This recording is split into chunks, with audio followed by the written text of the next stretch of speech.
Mr. Yuck is mean. Mr. Yuck is green. Home is full of lots of things that children shouldn't touch. Home is full of bad things that can hurt you very much. Now there's a man whose face is green that you ought to get to know. He'll warn you when danger's coming fast or slow. Get to know his face in every single place. When you see it, you'll know quick. Things marked yuck make you sick, sick, sick, sick, sick, sick, sick. Mr. Yuck is mean. Mr. Yuck is green.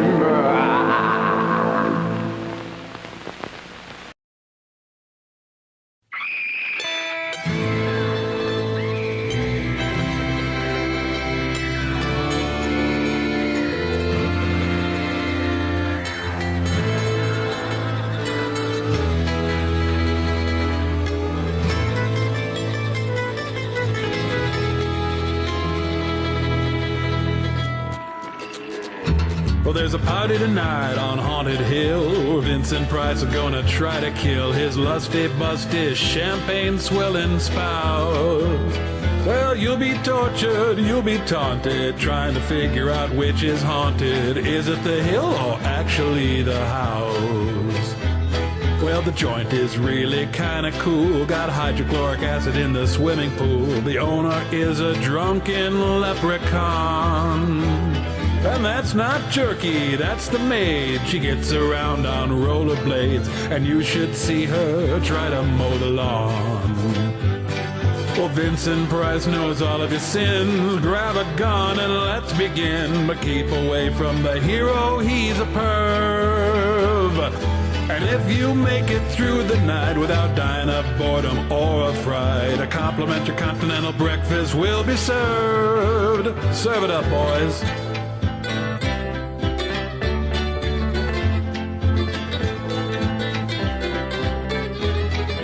Oh, that's nice.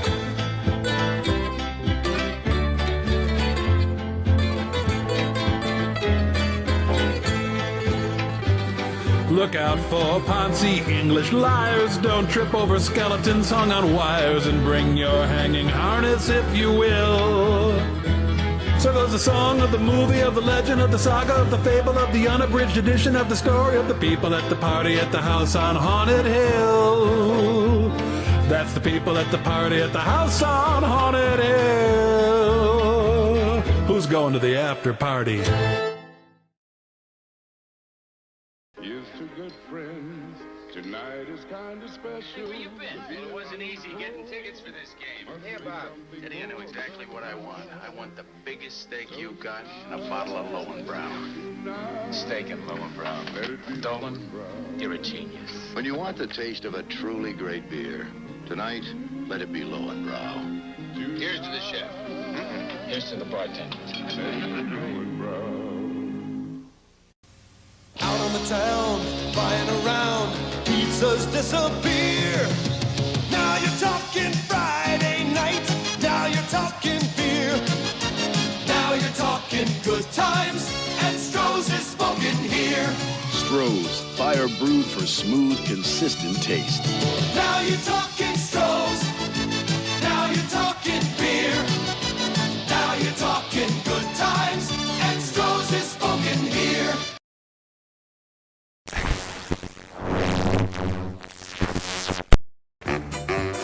It's time to play the music.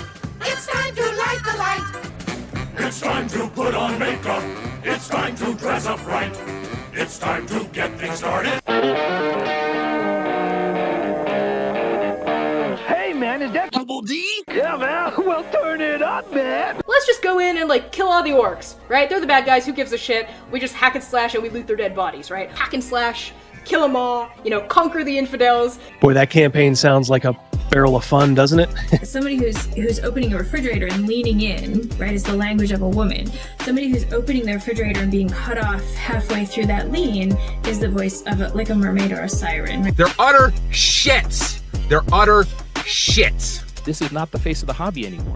And I think there's been mistakes made in years past where people assumed that D&D players were all, white dudes in a basement, which has been a faulty assumption for a lot of years and gets more and more false every day. And so it's, in my viewpoint, honestly, guys like me can't leave soon enough. I just had to be born with empathy and a weakness for socialism and femboys. You gotta put a little hot sauce on the taco, you know what I mean? We want this dwarf to be the dwarfiest dwarf. Right. We want the elf to be the elfiest elf.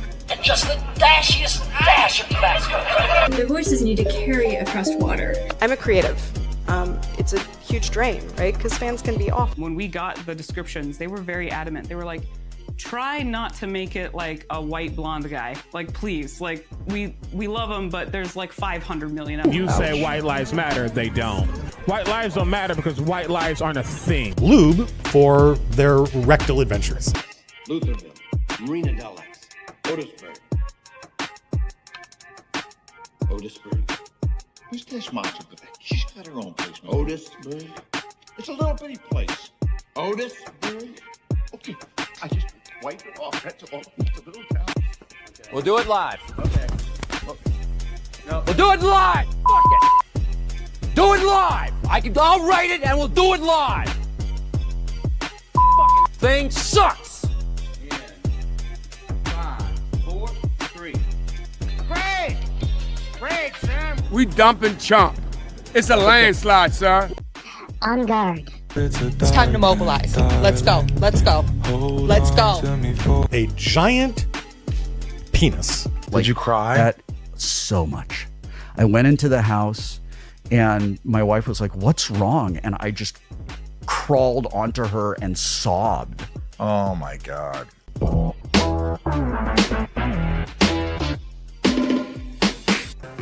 ain't the old opening better?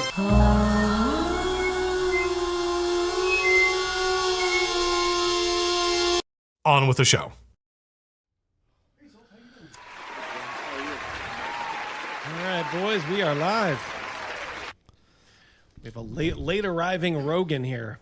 No R.I.P. Rogan tonight. He is in the house. Oh my God! No, they did not. They did not kill Rogan. Snake Oil, I have a question for you right off the bat. What's your other drop? Like, I can't... He means other than the smog. Other than smog. It escaped my mind. I can't, and I'm going through all of them, and I'm not seeing it.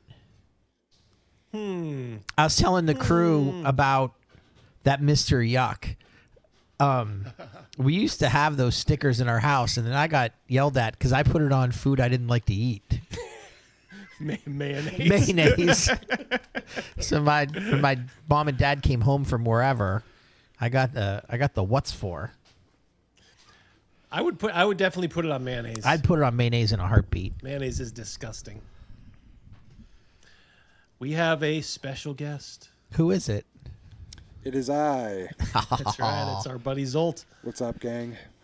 You know him, you love him. And if Zolt's here, that probably means it's going to be a controvertible episode of Pigs in Space. Going to be a mystery movie night, guys. Oh, there it is. Double D, there it is. Oh, the Chang, that's it, yeah. Okay. That's why I didn't notice, because that's for everyone. So we'll go till probably maybe 20 to 9 tonight, and then we'll switch over to Rumble exclusively. The link for the mystery movie watch party is in the description of this live stream, either on YouTube and Rumble right now. So we'll do as we normally do. We'll end this one and the Rumble one and the Kick one, and then we'll go over exclusively to Rumble, fire that up, and we will watch a classic of the sword and sorcery genre. You guys are going to love it. And I got to tell you, I'm getting a little bold. There may be a little a little titty in this one. Whoa. No. All right. Curious to see what this mystery Wait. movie is. Is it Fast Times at Ridgemont High? No, it's fantasy. Not that kind of fantasy. That's definitely someone's fantasy. That's Judge's fantasy. Mm-hmm. Oh, for sure. So when does Zolt get a drop? Yeah. I need my drop. Put him a request. Any requests, Zolt? Think about it. I'll have to think about it. Yeah, you think I'll about let it. you guys know. Zolt, if you guys don't know, is the movie aficionado. He has thousands upon thousands of DVDs. He loves horror, fantasy. Oh, he loves what? Horror. Horror. Come on now. It's a family show. It's a family show. Busy Badger for $5. I may have just ordered some Mr. Yuck stickers from Etsy to label Daggerheart box sets at local bookstore. There you go. There you go. I like it. I like it already. Using the old noggin there. Nicely done, Badger. Let's see. Yeah. So Rogan, you all settled in over there? I'm good. Can you hear me? Am I there? Yeah. Testes. You are showing up. All right. Hi, everybody. Yeah, we got a full boat tonight. Full boat. Wasn't Phoebe Cates everyone's fantasy, says Laura Dawes. Yeah. I mean, yeah. Yep. Yeah. You know, that scene where she presents herself is iconic. Oh, absolutely. Oh. When she comes out of the pool To and the Cars song, right? Yep. Moving in stereo. Yep. Death Angels. Are we watching Porky's or Blue Lagoon? Porky's is a classic. Blue Lagoon, not so much. I always feel a little weird whenever I come across that one now. Brooke Shields as was she like 14 or something? It's very young. Yep. Yeah. It's a little. It's a little. Is the mystery movie Italian? I don't know. It might be. Zolt doesn't know what we're watching. But he'll be able to answer that pretty quick when he sees it. He will probably know. Definitely looking forward to the reveal. Yeah. Like I said, I think you'll approve. All right. Whoever. Hey, Hungar's here. Holy moly, Rogan is here. Brought to you by the fine folks at. I'm the Secretary of State. Brought to you by Carl's Jr. Why do you keep saying that? Because they pay me every time I do. Duh. Good to see you, buddy. Good to see you. Now let's go over to the. Let's go over here. All right. So some news in case you guys didn't see. I kind of teased a little bit of it in the open. Somebody called it. They're like, "Hey, isn't that the Mystery Science guy singing the Haunted Hill song?" Yeah, that was Kevin Murphy.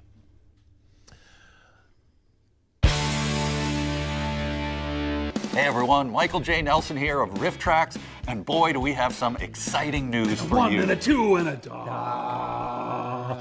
Da. Going for the high drama thing here. Could you speed it up just a little bit, please? Hello, world! I agree. Hello. Mike, this Rip Track thing, what the heck is that? It is not Rip Tracks, it's Riff Tracks. Come on, we've been doing it for 20 years. Yeah, it doesn't ring a bell. Yeah, I don't get cable. It is not on cable. Anyway, hi, folks. Tom Servo and Crow T Robot here with our intern Mike. And boy, do we have some exciting news. That's right. We're here to announce the debut of 4 brand new episodes of Mystery Science Theater 3000, featuring me, Servo, Pearl Forrester, me, Professor Bobo, Brain Guy, me, and this young rookie. I am clearly a middle-aged man. And we have 4 deliciously cheesy movies lined up, just waiting to be riffed. Cheese. Plus those old school handmade sets, props, glamorous costumes, and glamorous us, you know, from your favorite Cowtown puppet show. Cow puppets? That's great. No, Crow, it's a... Never mind. So take a look at this here Kickstarter page and select your favorite level. We obviously do need your financial support to make these shows happen, but we also want Kickstarter to be your hub for information and a place to come along on this ride with us. And what a ride it'll be! Vroom indeed, my friend. Vroom indeed. Yes.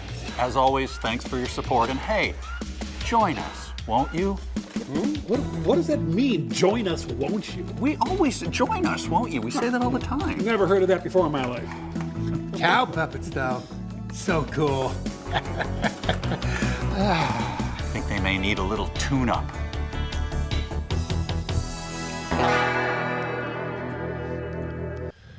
There you go. Very cool. That was cool. It's back.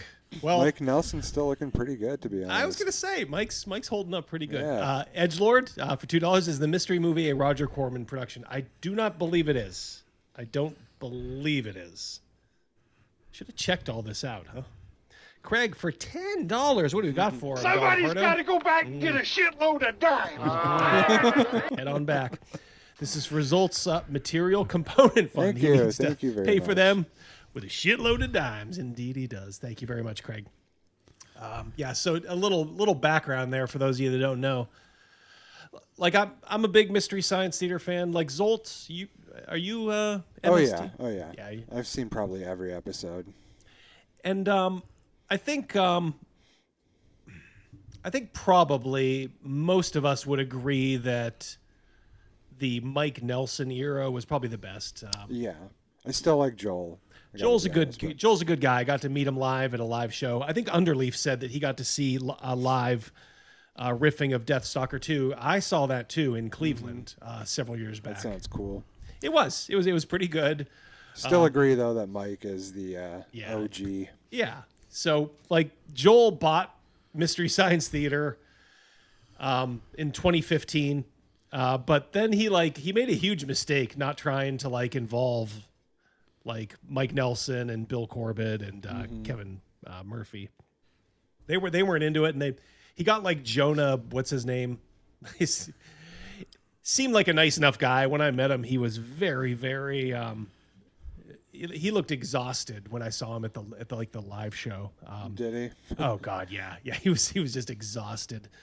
Yeah, I honestly haven't listened to too much of the riff track stuff. I've seen a few things that they've done on there, but yeah, I've got a lot of that to check out.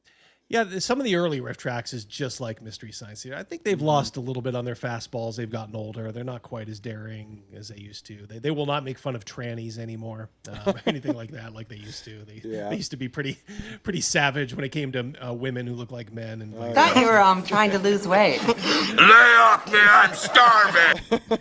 There you go. Patrick Demo, that's a freebie. So happy to see the real riff masters back on the SOL. Indeed, brother, indeed. Yeah, so Joel kind of forced through 3 seasons of Jonah. And the thing is, he gave into a lot of PC bullshit. There was a robot named Gypsy. Yeah.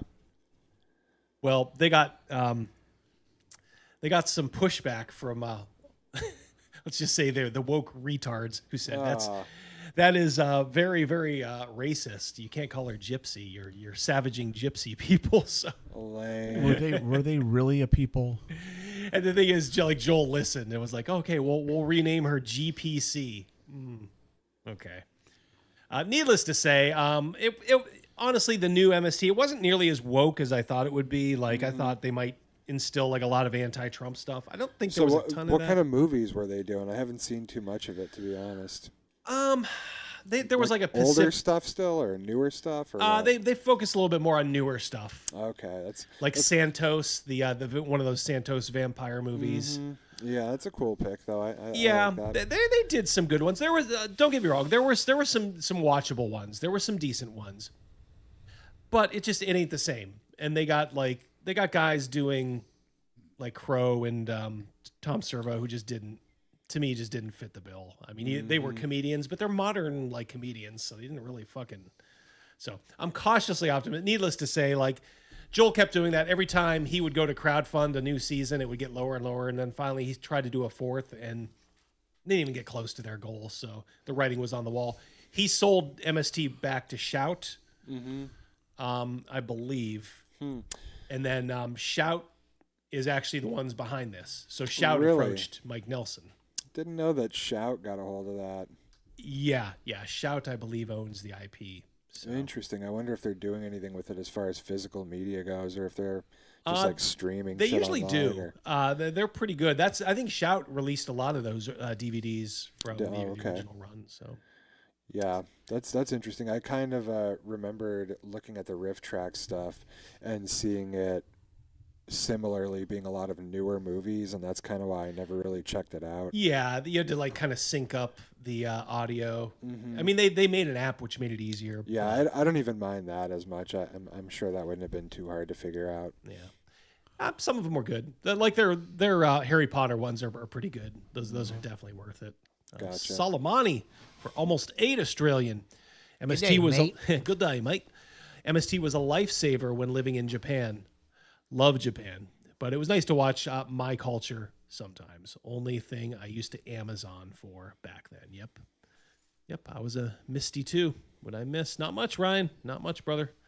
Just Mystery Science Theater is coming back with Mike Nelson, Bill Corbett, and Kevin Murphy, at least for 4 episodes. My guess is if it does well, they'll probably be convinced to do some more. So this is good. Underleaf.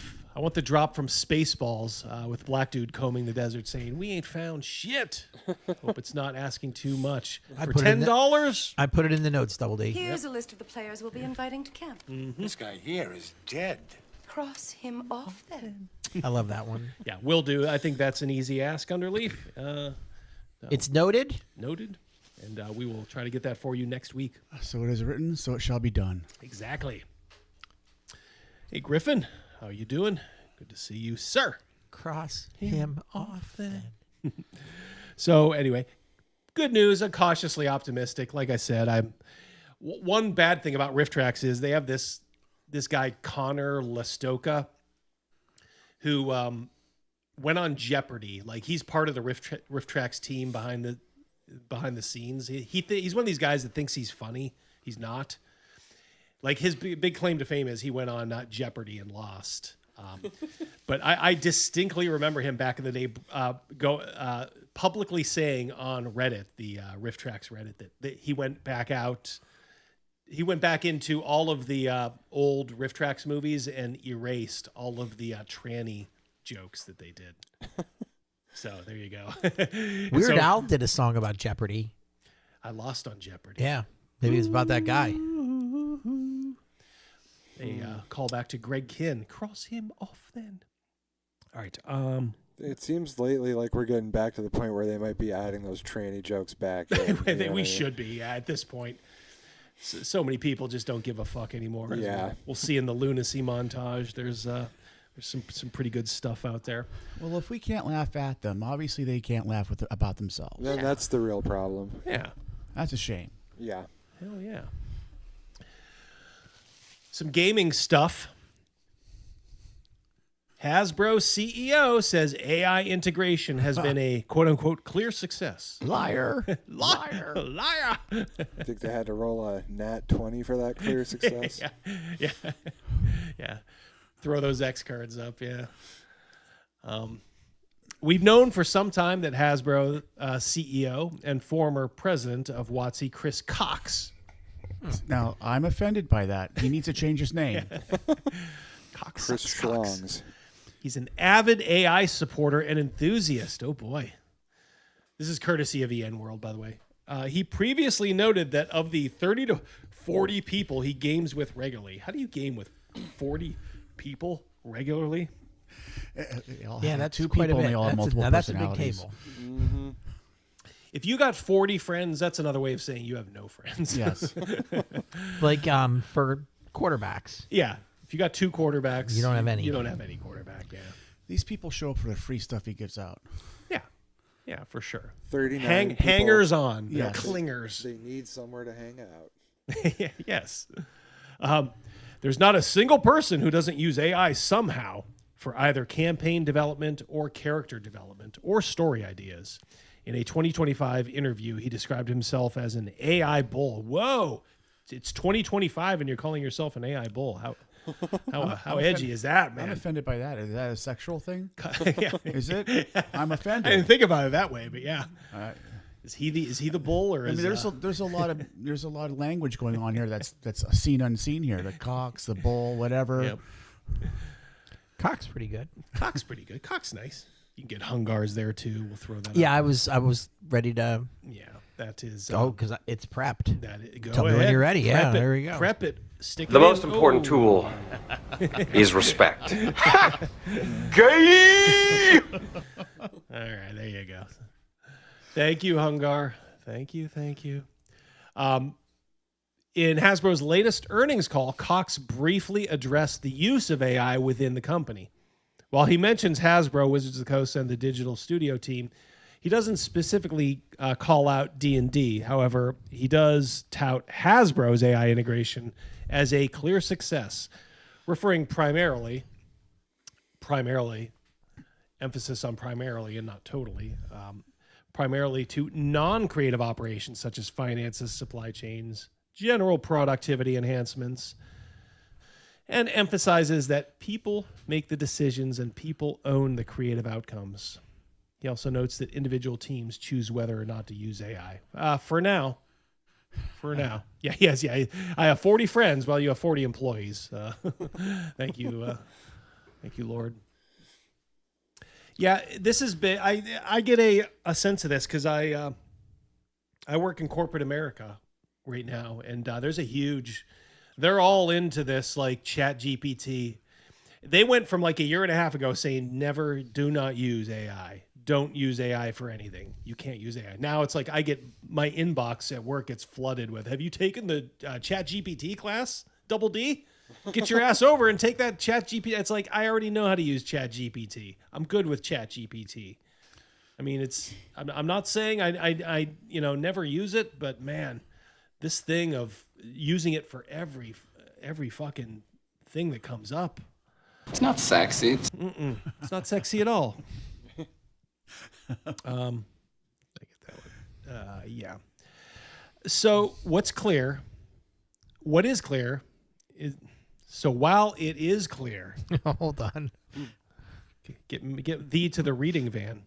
You know, Quasimodo predicted all this. Who did what? Good to see you, pundit. Yes, I will. I will give you your flowers there. If you called it out, yeah, absolutely. Yeah. It's clear that AI is deeply embedded in Hasbro's workflows. It's weird to, as an aside, as being an accountant.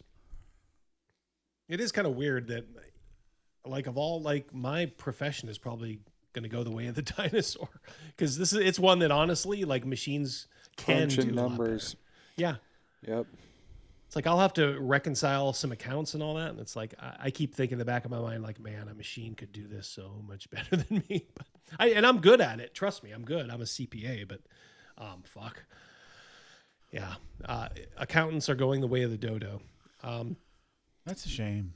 It is, but things change. I don't know if there's anything we can really do about it. Right. It just is. Holocaust. Although there is a point. I'll wait until they make it. So while it's clear that deeply embedded in the workflows, it's not clear to what extent that applies to D&D. WotC has indicated multiple times that it will not use AI artwork, and its freelance contracts explicitly prohibit its use. Pause for laughter there. The company also removed AI-generated artwork in 2023's Big B's presents Glory of the Giants. We'll look at some of that in a moment. Big B's floating hand. Yeah. As you'll see, Big B's fucked up foot, as you'll see in a moment. But before I close, this is Cox here. I want to address AI. This is a direct quote. And how we're using it at Hasbro. We're taking a human-centric, creator-led approach. Boy, if that isn't like corporate gobbledygook word salad, I don't know what is. AI is a tool that helps our teams move faster and focus on higher value work. That is something I really am hating. That this whole like AI is going to free us up to do high value work. Think of the 10 closest people you know. You may love them, but tell me if 3 of them can do high value work. I'm being totally serious here. chances are you maybe know one or two people that are capable of doing high value work. The rest are just fucking drones. And there's nothing, the thing is, there's nothing wrong with that either. That's what kind of has me scared, what those people are going to do. High value work. That's funny.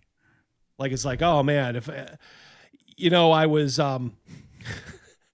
stuck reconciling this shitty account. But you know what? Now I'm going to create rockets for SpaceX, because I can do high value work now. Wow. That's not gonna happen. Double D, we always knew you could do it. Yeah. It's such a, it's something to like kind of pat you on the head with as you become like the dodo bird. Like, I don't have the answers. Don't look at me for the answers, but this whole thing about high value work, just think in your mind, A, what work, and B, who can do it? And if they're not smart enough to do it on their own, they need a computer to help them, which leads you back full circle to why not just have AI do it? So, sorry. I can see right through that one. Mm-hmm. Patrick for 5. Now pay close attention, because the information you're about to hear could mean the difference between life and death. Any Money says that piece of corpse speak garbage was written by, oh yeah. I don't think Chris Cocksucker is that articulate. Yeah. They will play around with it. I don't want to be a complete AI skeptic. I'm not a Luddite. I know it has uses. What it can be used for, okay, that's fine. I'm just saying it's probably not a catch-all. And my belief is it will start to get into the creative process. It can definitely create some good James Spader looking NPCs. Oh, that's right. Yeah. It's one of my NPCs. He had to be kind of a villain type character. Oh yeah. Told AI, make him look like James Spader, the preeminent villain from the 90s. Ryan, hey, good to see you, brother. $2. Cash. AI created a binary fub for themselves recently. What is a binary fub? Or is it corn? Oh, P-hub. Yeah. Oh, P-hub. Yeah. Okay, I know what you mean. Oh. AI created a binary P-hub. On its own? That's interesting. Do you want to know more? Yes, I do. Yes, I don't, but I'm shaking my head. I mean, yes. I really don't, but I'm kind of curious now what that would entail. Continuing on with Mr. Cox. People make the decisions and people own the creative outcomes. You own it. You control the AI until you don't. Until you just become a little too expensive. Teams also have the choice in how they use it. For now, including not to use it at all when it doesn't fit the work or the brand. We're beyond experimentation. We're deploying AI across financial planning, forecasting, all that's standard nowadays. Under enterprise control and clear guidance around responsible use and IP protection. Anyone who knows me knows I'm an enthusiastic AI user, that the mindset extends across the enterprise. We're partnering with best-in-class platform. Boy, he's hitting all of them. Best-in-class platforms, including Google Gemini, OpenAI, blah, blah, blah. And labs to embed AI. Look who it is. Hey, Chris, how you doing? You can put that other one back up. The which game has the best ranger, in your opinion? Ooh. Where was that at? Yeah, that was just a... Did I have that up? Probably not. It was on the right there. It was a... I haven't gotten that far. We're still on this one. Yep. Give that mouse some cheese, says Ryan. Damn right. For 2. Squeak, squeak. Squeak, squeak. Which one has... Excuse me, let me take over for a moment, Crazy Mouse. I don't see... I will find who asked that. That's Saint Sumerian. Wow, get him up there. Uh-huh. Saint Sumerian. I don't know where it is on the left here, but let me find it. Yeah. Best Ranger, Zolt. Any thoughts on that? Best Ranger. Yeah, which iteration of D&D has the best Ranger? That's tough to say. I always liked second edition the best, so I've got to go with that. Who's all played Rangers in our campaigns? I know that Stern's currently playing one, and he shoots his fucking bow and arrow in the worst possible situations. Oh, yeah. I liked in a second edition that they got some thief skills. Third edition, I remember it was they loaded him up with a bunch of stuff, which for a player probably was nice. Yeah. I think Mrs. D was a ranger, wasn't she? I thought she was once too. Yeah. In second edition, Rosalind, the big right? thing was the two-handed weapon fighting and thief skills. Yeah, the 2-weapon fighting. Yeah, so you could be like Drizzed. Yep. Evening, Amino Jack, for $2. Good to see you, brother. All right, so I think we get the general gist here. In toys, AI-assisted design paired with 3D printing it's fundamentally improved our process. We've reduced time from concept to physical prototype by roughly 80%, enabling faster iteration and more experimentation with human judgment, human craft determining. Nope. Just less human. Yeah, less. I mean, how could you? It's like 1984. It's like you can't sit there and say we're using AI all the time across the board for everything, and then say, "Hey, that just means it's going to be more human-like, right?" No, no. This guy's living in a bubble, forgetting that most of us out here are very, very realistic. Well, maybe one of his 40 friends ought to tell him. Yeah, hey, Chris, stop it. You just have to tell the AI, be human. Yeah, which, who knows, pretty soon, it just might be. He probably wouldn't answer him. Hello, this is Chris. AI, hello, chat. Are you ghosting me? Nick Sit's a 2E fan. So is Condor. Condor DM is a... Snake Oil Sean likes the 1E Unearthed Arcana. That's where it was introduced, I believe, wasn't it? Mm-hmm. Yeah, the 1E Unearthed, yeah. I'm not familiar with the first or second edition Rangers. Yeah, they kind of came out after. They were kind of like the Barbarian, right? The Barbarian was out of the... Wasn't Barbarian out of the main book? That was third edition, wasn't it? No, there was one in 1E. I think it was maybe Unearthed Arcana too. Oh, really?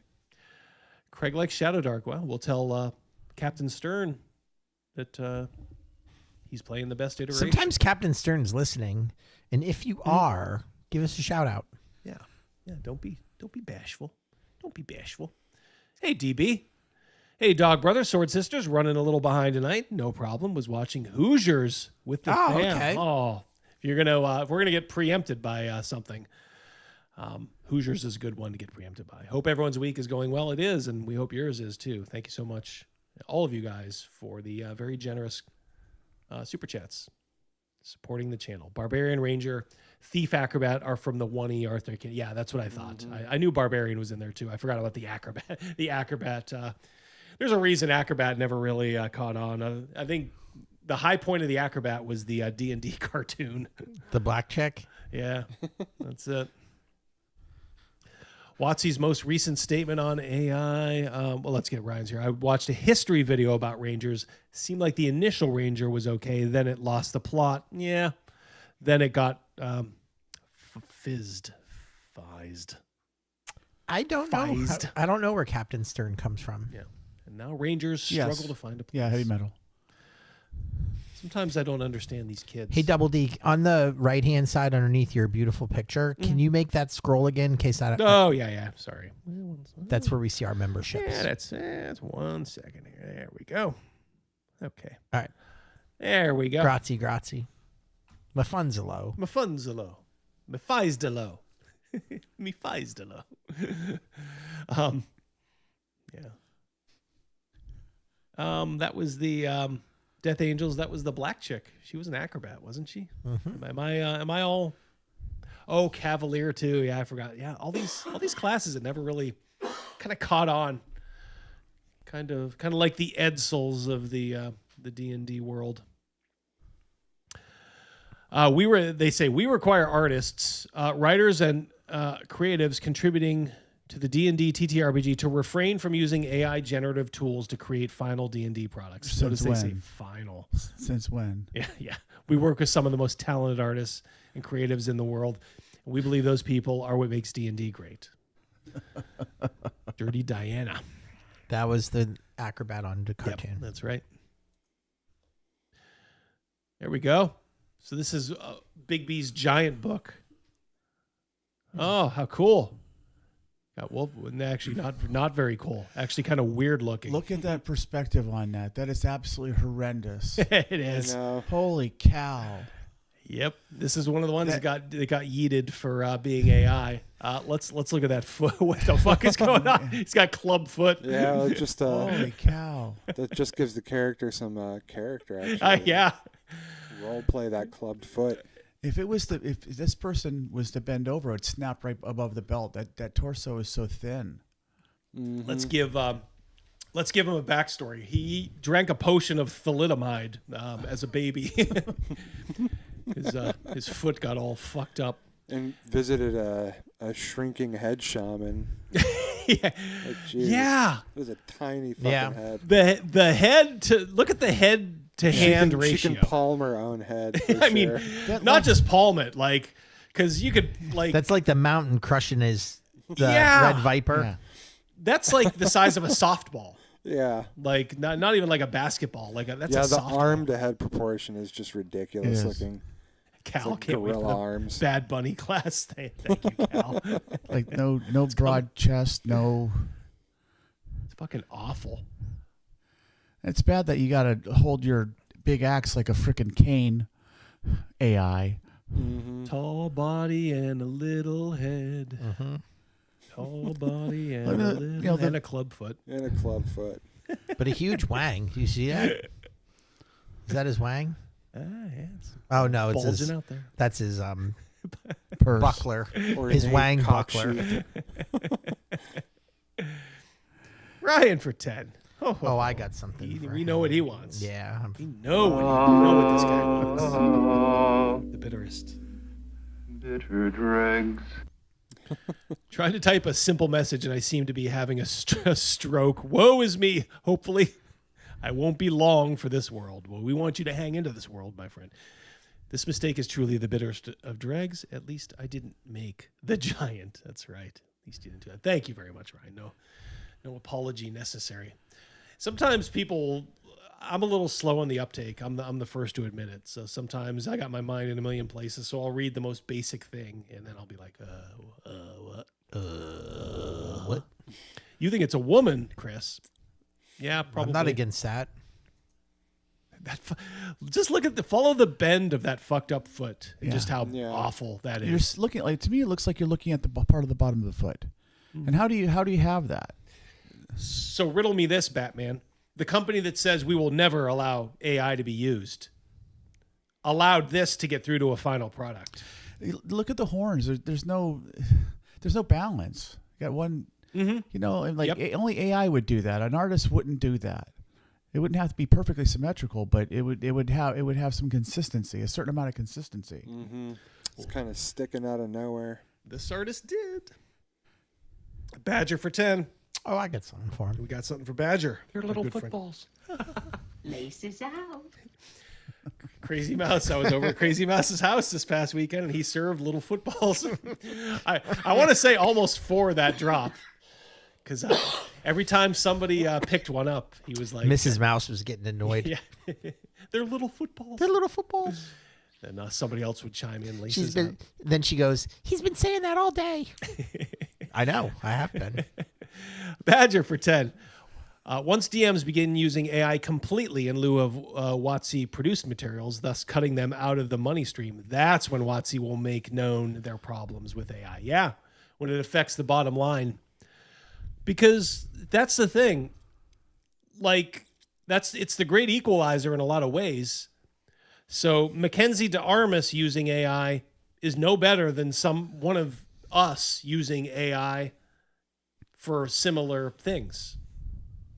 Like we could produce, if you were just going to go with this, whatever it pumps out, wouldn't be any difference. In fact, I'd bet on the community more than the team at WotC. Ryan for 2. And just like that, Spock returns my vigor to me. Oh, yes. Glad to hear, sir. Retain that semen, if you will. Wow, it's coming. Literally. I am personally doing NoFap because right now I'm also doing semen retention. Hell yeah. Thanks for the update, Condor. Dude, what even is that thing? And the wolf on the left. If you're an artist and going to use AI, clean it up a little bit at least. Yes. And this is it. They used this in 2023 when AI was still janky. They would put 6 fingers on routinely on shit. Mm-hmm. Now it's going to be harder. I hate to say it. It's going to be harder to tell. Like I've had it just for my videos, just animate some old D&D artwork and it looks fantastic. You know, but that's just for essentially for like B-roll for my videos. I got no problem using AI for that.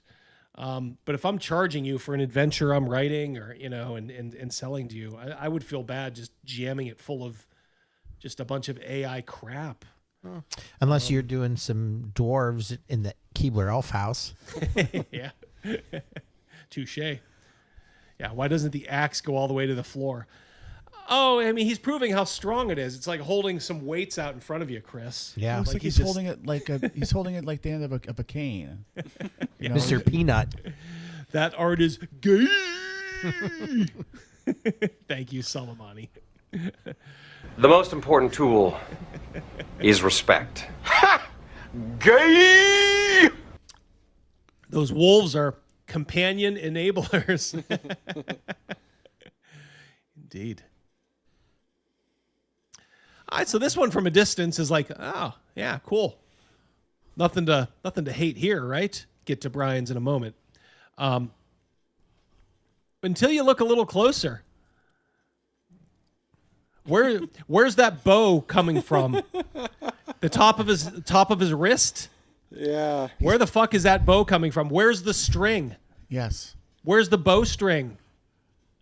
How now about that? Where's the bowstring hand? Looks like yeah. he's got a block of ice for a hand. what there. happened to his right shoulder? Yeah, it's like Quasimodo. Yes. Well, that looks like Gideon shooting at an opponent on Friday nights. Right into the scrum. Brian Smaller from New Zealand, from the Anzac area. Good day, mate. Hi from New Zealand. Just finished shearing and drenching sheep. Oh, What? my Lord. Now to listen to you seppos for the afternoon and watch a movie with you later on. We're glad to have you, Brian. Absolutely. Welcome. Way down under. I'll have you know, Mrs. D and Daughter D and I are almost halfway through season 6 of Xena. We're watching all the way through. That show and Hercules must have been such a boon. And, of course, Lord of the Rings, too. Seemed like they employed everybody in New Zealand. Was the axe head melted? Yeah, what is going on there? What is that a picture on there? Like a, like yeah, it must be like an ice thing. Maybe I'm thinking like a I rune? think they're talking about maybe if you look at The the very end. top of it, it's like drooping. Yeah, it over. is. It's like drooping. That has to be a choice, Melty right? It's like a Dr. Seuss axe. Mm-hmm. His axe needs Viagra. Get some pep in your step. Cialis. Yeah, so this one's fucked up. Mm-hmm. It's that is definitely. It is what we see. It is. It is AI generated. That's garbage. That's somebody that's an art editor going through and not being like, whoa, dude, you got to explain this to me. They're not going to look at that. They're going to look at the giant. Yeah, it's not an artistic choice. It's not. This is you're caught red-handed using AI. And the giant itself is unimpressive. You can't. Nothing pops out. There's really no definition. You have a bunch of blue and light blue, dark blue-ish going on, and it looks like you're looking into a salad that's been sitting out in the sun for a couple of days. Yeah. There's nothing. Back leg looks a little jacked on that giant, doesn't it? A little bit, but he almost like his left leg looks almost like he's got a pan kind of legs. That's what I mean. Yeah. Yeah. That back leg, it's kind of curved a little bit. Yeah, like you said, it's like a satire or yes. something. But there's nothing. There's nothing that his left side of his face is dark. Mm-hmm. Nothing. It's garbage. It's garbage. Left for vultures for 2. Very unfortunate. The crystal guy looks pretty cool. Yeah, I can see that. But what you're supposed to do is like, oh, it generates it. Okay. And then as an artist, you're like, I'm using that for inspiration. So I turn it off. What did I like best about it? Well, I like the color. all right, I'll try to recreate the color as best I can. And then you just noodle around and you do what artists do. You don't let the machine do it for you if you're going to call yourself an artist. Now, if you're just fucking around for like your home campaign, that's perfectly fine. But if you're going to, my view is this, like, look, if you're going to sell something to someone, it should have a little expertise behind it. It's definitely a financial choice. It's just, you don't got to pay the AI to do it. So right. It's That's all it is. For companies, it's a cheap way to go, and for artists, it's a lazy way to go.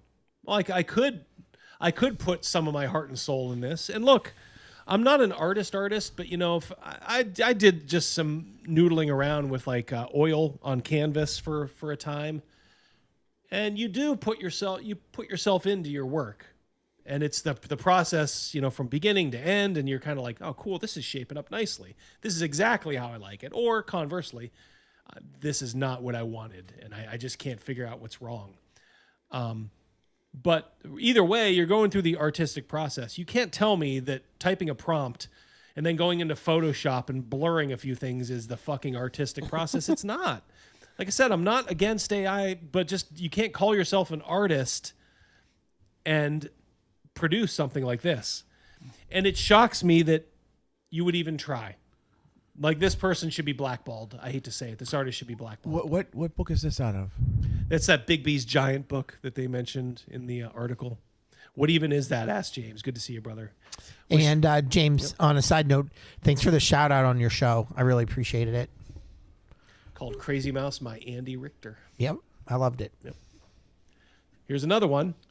Okay. All right, so maybe from a distance you're, overlooking some of the flaws, and you're like, oh, that's, okay, yeah, I'm down. And then you get closer. Oh, what's going on with those eyes? Why is one going the opposite way? Is this thing retarded or what? That is pure AI. That is just... we have to represent people with lazy eyes. We have to represent those people that have lazy eyes. That's true. If you, like I said, if you try to justify it, people know you're fucking off. Just one dead eye, maybe. Mm-hmm. If you try to create a backstory for it. When he turns it into his boss, he says, boss, I need you to look at this. And the boss gives it back and says, this kind of sucks. He said, I was just fooling about. I wasn't. Maybe it's his tribute to Jack Elam from Cannonball Run.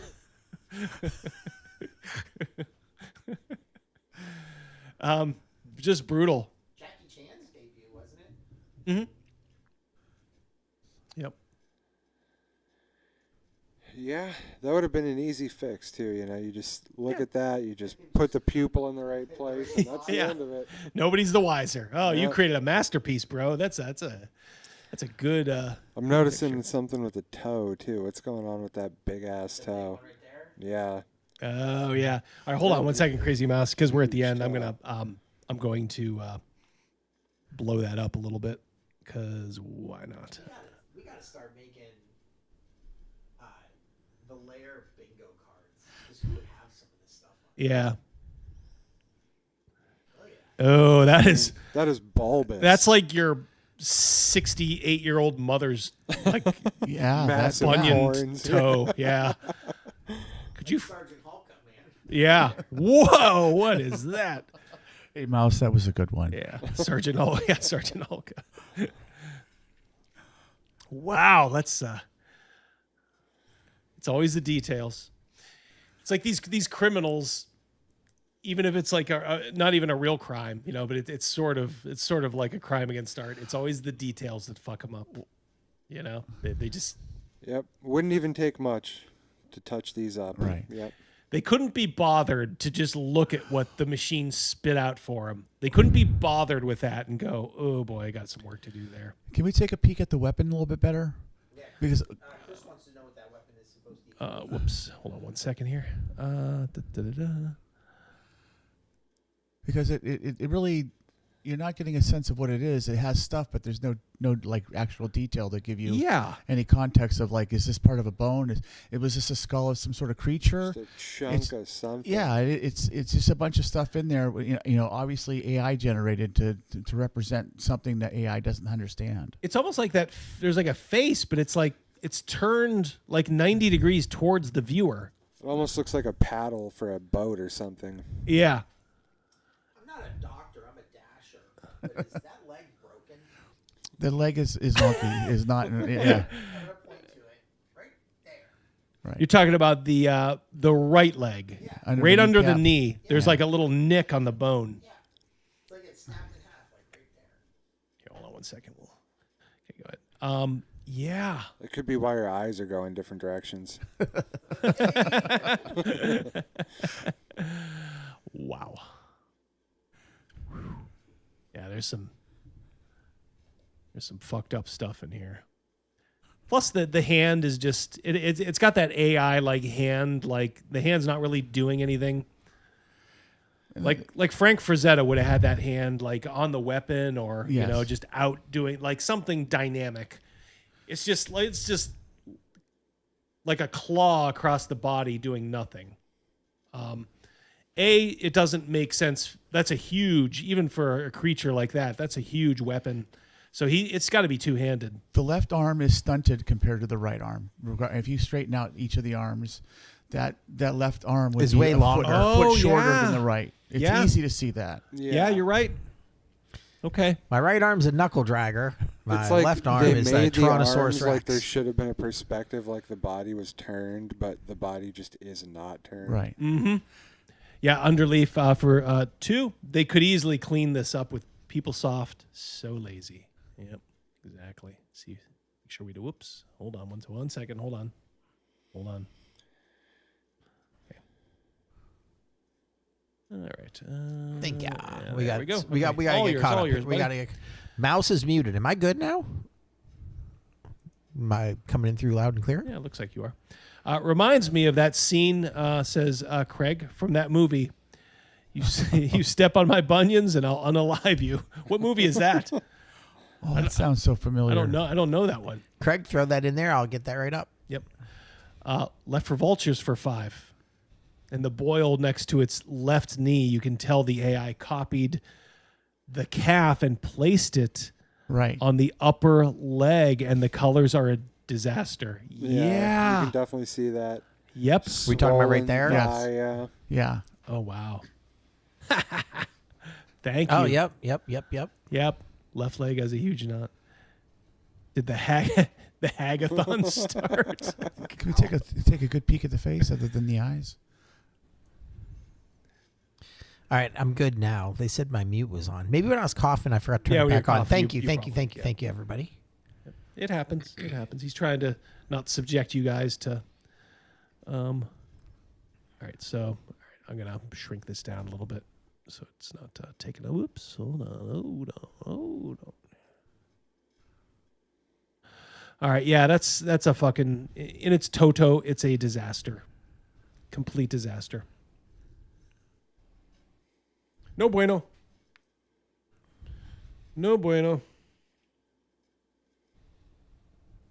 I started this channel 8 years ago. Our friend. I like him. Prof DM. Hope you're feeling healthy. Yep. I think he's doing good. Good. But big announcement on Prof DM's channel. No experience with cameras, video, editing, or sound. I called the channel Dungeon Craft because I crafted dungeons out of foam. And it was also about the craft of GMing, all my tips and tricks that I've accumulated over the years. And it was bi-weekly, just 2 episodes a month for the first year or so. I went weekly by adding reviews of independent games and news. And I found myself right in the middle of the OGL scandal. This got me a lot of viewers, but all that is about to change, and I explain how today on Dungeon Craft. Welcome to Dungeon Craft. Deathbringer. I'm Professor DM, and this channel is about tabletop role-playing games. YouTube has been good to me. I have 150,000 It's like the Joker. Life's been good to me. subscribers and one of these neat silver play buttons.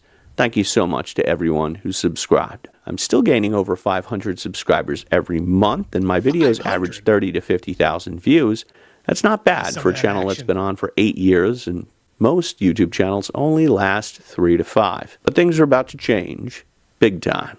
And the changes I'm making are likely to lead to reduced viewership. I'm no longer going to be covering gaming news or mainstream Wizards of the Coast D&D. I think other channels do that better, and quite frankly, I'm bored with it. That's not to say I'm never going to be covering mainstream D&D. I just did a review of the new Keep on the Borderlands starter set, and I thought it was very good. But I'm going to be... I've noticed he's been doing a lot, kind of like he's kind of infringing, not infringing, but kind of towing on Questing Beasts thing. He does like a lot of these kind of reviews now, which is great. I would much rather watch Prof DM than Questing Beasts.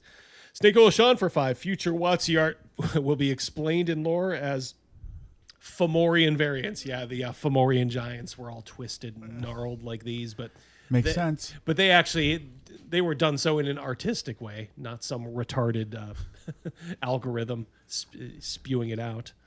Doing less of that. See, I don't think that D&D is a game. I think it's a number of games, and it's essentially a different game at every table. Ben Milton, my colleague at Questing Beast, divides D&D into 2 broad categories. One is official D&D. This is the IP owned by Wizards of the Coast and Hasbro. When the media covers Dungeons & Dragons, this is what they mean. Then there's folk D&D. Folk D&D are the people who play other versions of Dungeons & Dragons than the current one. Looks like they have real swords. Yeah, those are looking pretty sweet. Wow. They like, you really do. If you win initiative, you really get to swing first. Especially twice before he takes out a character. BX and the first edition. It includes the OSR, Old School Renaissance, and crazy mad scientist homebrewers. And I am more in the folk camp. I don't play with tieflings, tabaxi, genasi, dragonborn, or any of the races or species or whatever you want to call them after the second edition. Amen, brother. Got to feel like if we sat down with Daniel at like a convention, off the record, nothing you say will parse these walls. Got a feeling we'd probably agree on a lot of stuff. I don't play with death saves, D20 initiative, and I don't pay attention to official Wizards lore, and I don't think Wizards of the Coast is an authority on whether orcs are evil or not, because orcs aren't real, but I'm not strictly an old school guy either. I like ascending armor class, advantage and disadvantage, milestone leveling, and I think Wizards should start with more than one spell, but I subscribe to these OSR ideals. I prefer simpler mechanics and games that give the game master more authority. Do you remember in the baseball movie Bull Durham when Kevin Costner's talking to the girl about like, I like long, slow, wet kisses and last, like, I feel like this is that speech right there. Yeah, this is the RPG version. Yeah. Yeah, he's giving his manifesto out. Just make decisions. I believe in rulings over rules as written. I also prefer systems that are more challenging and less forgiving, like Shadow Dark, Dungeon Crawl Classic, Old School Essentials, Lamentations of the Flame Princess, and my upcoming game, Deathbringer. And one of the people contributing to Deathbringer is my friend Bob Worldbuilder, who sponsored this video. He's got a new adventure coming out on Kickstarter this week, Under the Shadow of Hellfast Spire, a 64-page zine-style adventure for Shadow Dark, but compatible with any OSR game.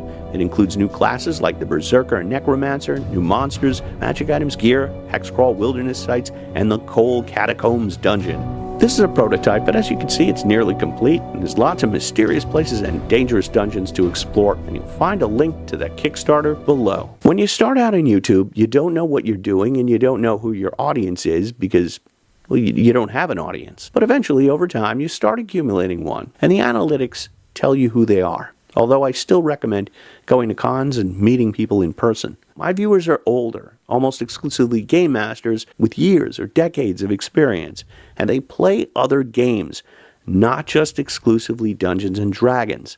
They are TTRPG enthusiasts, not just D&D fans. That is indeed. It looks like it. That is Miss Dion. We got her on speed dial on Friday nights. Kelsey in the grill room, please. We have don't do anything. We have an update. Someone called us out in the comments last week about, I made a comment that when you roll doubles and advantage or disadvantage, you get to re-roll them. We could not find that rule anywhere. Somehow that worm Some of that got in there, and I just didn't, and I just kept enforcing it. It felt very real. Yeah. Yes, it felt so real. So thank you for calling us out in the comments, and it has been rectified on Friday night. You know what? Since that was mentioned, though, it's happened a bunch of times. Yeah. Oh yeah, for sure last 3. week it did. Yeah, it's funny. The guy on the left is who made Pirate Borg. Which one? In the front or the guy with the hat? Ransom Hass. Is that a guy in the front? Yeah, that's a lady. I mean, I know. The one in the front is a lady. The one with the hat. Okay. Yep. People seem to like the board games. I can't even say I don't like them. I just never really looked into them. I'd heard enough to know that I would probably think they're okay, like just from a visual point of view. And I'm a pretty visual person. But in the same respect, at the end of the day, I think it's just another like kind of old school game, and just, enough of that. Got enough of that already. And this is the audience I want to focus on moving forward. So here are the changes I'm going to be making in 2026, some of which you may have already noticed. First, I have a new intro. It's much shorter with no theme music. Smart. I still see these guys on YouTube, and I want to be like, guys, you can no longer have even like a 10-second intro is it's just too long nowadays. Unfortunately, it's just the way it is. Used to be when people's attention spans were a little bit more. Nowadays, they'll just click on something else. Except for our intro. Well, we're talking here about canned videos, right? Live stream intros serve a purpose that it lets people know, hey, I'm live, come on in. And then they can come in and, they're in the chat, but things haven't really started yet. So there is a reason, I don't just, pile up a bunch of stuff because I like watching it. I want to entertain the people who are here first. That's why I'll throw some new things in here, like I did today, and give some of the classics. But it's also to give people a chance to get that notification, and they're like, oh, okay, well, I'm going to go over, if they're not looking at their phone, chances are maybe they will. So you do need a little bit of a head on a live stream. Putting that kind of a head on a video is poison. Like nobody will watch. Thank you, Azor. Much appreciated. We try to mix it up. Just like I said, it's all just a bunch of Gen X. It's all shit. ball bearings. It's all ball bearings nowadays. See? Stuff like that. Do you concur? I concur. Yeah. So if you are in the thinking of doing canned videos, you gotta, it has to be literally a 3-second like this. I referenced Professor Dungeon Master at dinner one night. I made something with some spice to it. Mrs. Mouse was eating it, and I told her it was Deathbringer hot sauce. Ooh, yes. But it was just right. All it was just spicy. Quick, patent that. You gotta patent that. It was spoken here first. Get to it before Prof does. And that's because in modern YouTube, intros are really short. They're only 1 or 2 seconds. Nobody's watching the intro. I also have taken steps to curate the channel. This means making a lot of old videos private. As of this week, I have made every news video I've ever done private. Now, he's canned all of his, or privated all of his videos. You have nice manners for a thief and a liar. That must mean our favorite thief and liar, Sean, giving out 5 memberships. Making it rain. That's awesome. Let's go. Thank you very much, brother. Very Better generous. with bacon. 1-1. the algorithm has to recommend my DM and review content because That's the only stuff I'm leaving up. And it's been working. I've been reading the comments and people are discovering those old videos. When you watch someone's YouTube channel, the algorithm is going to serve you more of that person's content.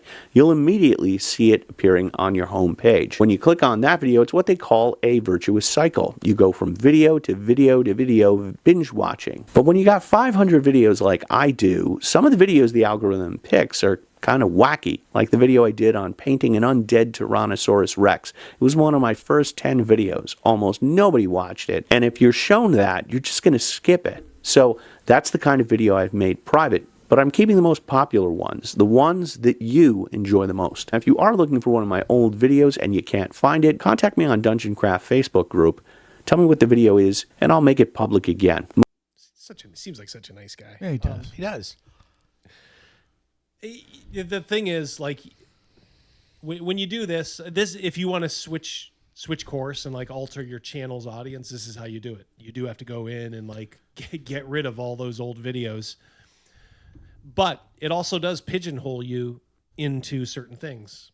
You know, like if he curates this new audience, when, you know, WotC news breaks, he might not get the views he wants. It's always just kind of a cost benefit situation. You know, like I said, I've told you guys, I see it too.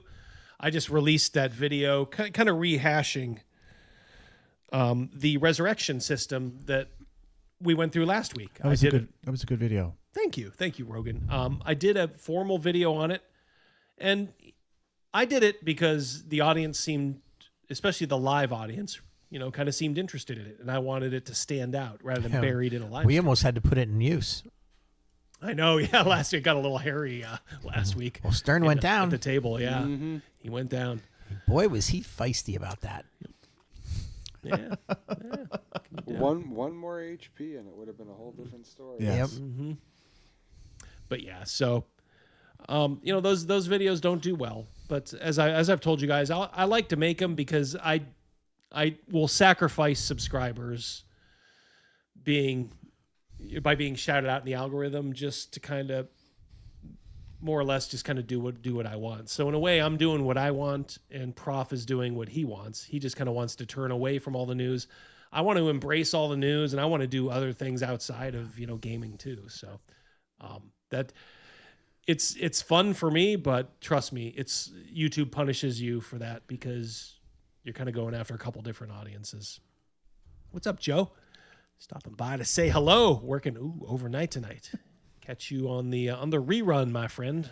Moving forward, I'm only going to have about 100 public videos at any given time. I'll continue to focus on old school games, independent game reviews, and homebrew advice, as well as my own game, Deathbringer, which is kickstarting this May, and just won EN World's poll for the most anticipated TTRPG of 2026. Thanks to everyone who voted, and thanks to Justin Sorois, author and artist of The Sickest Witch TTRPG. He made me this terrific Deathbringer painting. If you're interested in Deathbringer, you can sign up for the newsletter at the link below. I'll continue to do more OSR stuff. If he needs help with his Kickstarter, he knows where to go. We are undefeated. He does not need our help. Hey, you never know. That's why I'm always, I would never want to officially, like being official friends with me, it would be like poison to these guys. That would be like immediately he would be descended on by a bunch of low life dudes and like harpies. They would just be like, why are you associating? Why did you know? I've talked with him on Twitter publicly a couple times, but I think he'll talk to anybody there. But so I'm very circumspect about how I interact with Prof.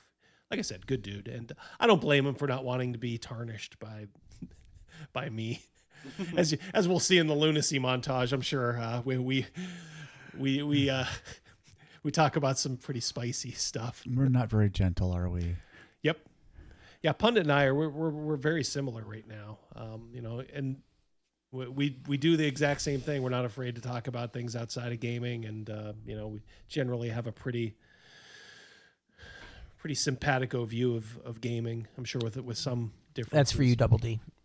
You still have to rely on your Twitter assistant. I do, Lord Oz. Yeah, I'm stepping back from Twitter because as much as I love Elon,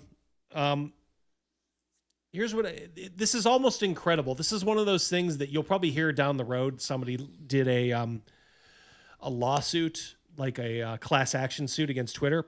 Let me explain something to you that's almost unbelievable. So my original channel at Wee Wheaton got suspended permanently. I was a premium member, which means I was paying I think $8 a month to Twitter or to X per month. What if I told you that when your channel gets suspended while you have premium, they will keep billing you for that premium? Seriously? Oh, it gets better. When you try to go in and cancel it, like you're able to go to the screen right before, and it says like manage subscription, cancel subscription. When you hit that, it says, "Oops, can't find that page." I literally had to browbeat Twitter like through DMs. Like at first I did it publicly, but my the new channel of my of Harvey, my assistant, doesn't have that big of a reach. Good so guy. I had to DM like Twitter, and I it's not like I had to beg them, but I said, "Guys, this is theft." I'm like, "Why are you doing this?" And they're like, "Oh, okay, well, we will cancel any future charges for this." But they still tried it for this month, and I had to actually go to my credit card company and dispute it, which they immediately like took off. So thank you, Chase.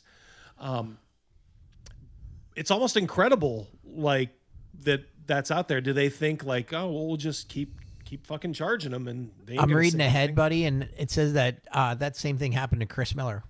And speaking of which, Chris Miller's up right now, but in a future one down here, he said the same thing happened to him on Twitter. Oh wow, yeah. Prof DM seems kind of based at times. I don't think he's based. I don't think he's quite as liberal as some of those other folks. The very fact that he is liked by Ian World and Gamma and is allowed to attend Gen Con, etc., means that he's in with the woke crowd. He can maybe be in with them, but not of them, so to speak. Maybe when it's with them, it's just all about gaming, and maybe he just shies away from all that political stuff. That's probably what I would tend to believe. So. I would definitely give Prof DM the benefit of the doubt there. Like I said, you at times you have to extend a little bit of, like the big tent. Like, okay, he's not doing anything publicly. He's always been okay in my interactions with him. Seems like a good dude, so I'm willing to extend him some grace. Yeah, and as far as going to Gen Con, like Titties and Beer says, we've gone to Gen Con too. Like I said, I've said before, it's a experience. Definitely some troons and weirdos there, but a lot of normies too. just trying to play games. That's mostly what I saw. It's just people just playing games. Reviewing old modules because the Caves of Carnage Supercut and Village of Hamlet were so popular. And of course my Dungeon Philosophy series. Most recently we talk about a DM whose player wanted complete immunity from death, permanent blot armor. We have that video, by the way. I don't think we're going to get to it tonight, but I'll keep it in the hopper. Got 30,000 views, but it got over 2,000 comments. I've had 100,000 view videos that didn't get that many comments, and the comments are really in depth. It really goes to show you how much experience my audience has. See, we're similar in that regard. I get a lot of input, a lot of interaction, with my audience. Even for like my low view videos, there's a lot of likes, relatively speaking, and comments. Hey, James, Czar James the First for as she likes to say, lanterns are lit, so are the tits. She's my cherry pie. There's your alternate universe ex-wife, James. I heard Pundit uses his magic to help the Mossad and is the reason cavefish have no eyes. Wow. I also heard that all he ever eats are Darien, and that makes him smell like a rancid corpse all the time. I don't know anything about that, James. He's here though. I thought they smelled bad on the outside. Thank you very much, James. Much appreciated. And I'd like to do interviews with more creators. So far, Luke Gygax, Mike Merles, Travis Willingham, and Matt Mercer from Critical Role. Then there's the counterpoint. Like those are all not people I would choose to interview. Have stopped by. I'd like to do more of those types of interviews. Wait, didn't he put those two on blast though? Didn't he ask him some pretty straightforward questions about how much they got paid? He did. When he did the Critical Role interview, he did a really good job. Because he's just like, hey, it was all fastballs. It was all right down the middle. Like, why are you guys not going with your own game? Boom. So, to me, that just says he's probably a normal guy. He just doesn't want to. He probably maybe isn't as conservative as we are, but I also don't think he's quite as crazy as some of these other people. So, like I said, let's give him some grace. Double D, you have a question? Yeah. Or any? Oh, never mind. That wasn't for you. Okay. It was for Forbidden Felon Fair. Any YouTubers besides Double D that you like? Okay. Yep. Well, you got a fan out there. Better only be me. Yeah, just one and done. I was watching your boy Zach. This is Richard C. Meyer. He's really pissing me off. This is a guy who essentially started Comicsgate, calling out all the woke bullshit in comics. But he has decided to pull an iDubbbz and literally turn completely 180. He is now pretty much a leftist, which is crazy. My view is he always was a leftist, and he was just kind of, acting. He looks like a slee stack. he's kind of he's a scummy guy, as you're gonna see. So we'll listen to it. This is about like Star Trek and the new Starfleet Academy. Did that show get canceled, or is I'd heard this is a one season deal? I saw an advertisement for it, and I had to crack up laughing. It looked so fucking stupid. I've watched 2.5 episodes. It's awful. It's just it's it awful. Just bad. full of like modern day like, what the fuck, bro? It's like these guys talking like you would see like on X right now. You're like, this is supposed to be in the year 3200. Have we not evolved beyond this? Where they're like, these guys aren't really fans, they're collectors. Because that's one of the things I always point to. It's like, oh, if I didn't care about this, why would I have all these toys? Oh, because you're a toy collector. That was a simple question and answer. You have a bunch of toys because you like to collect toys. So he's calling out mostly these days Critical Drinker, who's, huge as far as like pop culture. He often decries the wokeness of like Star Wars, Star Trek, and all that stuff. And look, Critical Drinker is huge. I mean, he's got a huge channel. He's interviewed guys like Russell Crowe on his channel. But Zach can't get over him. He is obsessed with Critical Drinker. He's just completely obsessed. I have a Russell Crowe trivia. And, what's that? That scene in Gladiator, when the very beginning, when he's walking in that field of like, oh yeah, you told me that one. That is not Russell Crowe. That is his stunt double. Yeah. And the Ridley Scott just liked the footage, so he kept it. Yeah. Here you go. Now you know as much about Star Trek as my mom. One of the fun things I like, and there's been some really great fan films of, they've got Beggar's Canyon. It's Luke on Tatooine in his... I love the guy who's calling out people for being toy collectors is a guy who's like obsessed about like comics, which is fine, but like don't call out other people if you have, just, stacks and stacks of comics. Craig for 5. You don't like my channel? Hurtful. My username is my channel name, by the way. Craig Bragg. We love your channel, Craig. Yes. I think he was referring to somebody else when he said he only liked you. Thank you, Craig. Yeah. Bespin Fatigues. That's my favorite. Oh my gosh. This guy is so autistic. I thought he was talking about Star Trek. Now he's talking about Star Wars. Yeah. He'll come back. He does this. Them. It's these low tech. He does these low tech like videos where he just talks into the microphone. I like when Han went to Vulcan. Yeah. There's the actual like franchises, Scotty, and then Beggar's there's like Canyon. the cliche like "beam me up, Scotty." Every shitty 1980s comedian. That was like their understanding of Star Trek. So he starts at one point. Well, actually, in 2 of the videos, he starts talking about like old Trek. It's old things are good and new things are bad. And he starts describing this Trek that has never existed. He keeps using the word serious. He's like, this is a series, so serious. He always has to imitate Drinker because Drinker's Scottish. So I think he does some of these videos just to imitate him. Okay. Have you watched it? I thought he was doing an impression of Scotty. Serious sometimes. Sometimes they'll have a serious scene. Sometimes they'll have a serious episode. Every season or two, they'll have 2 serious episodes in a row.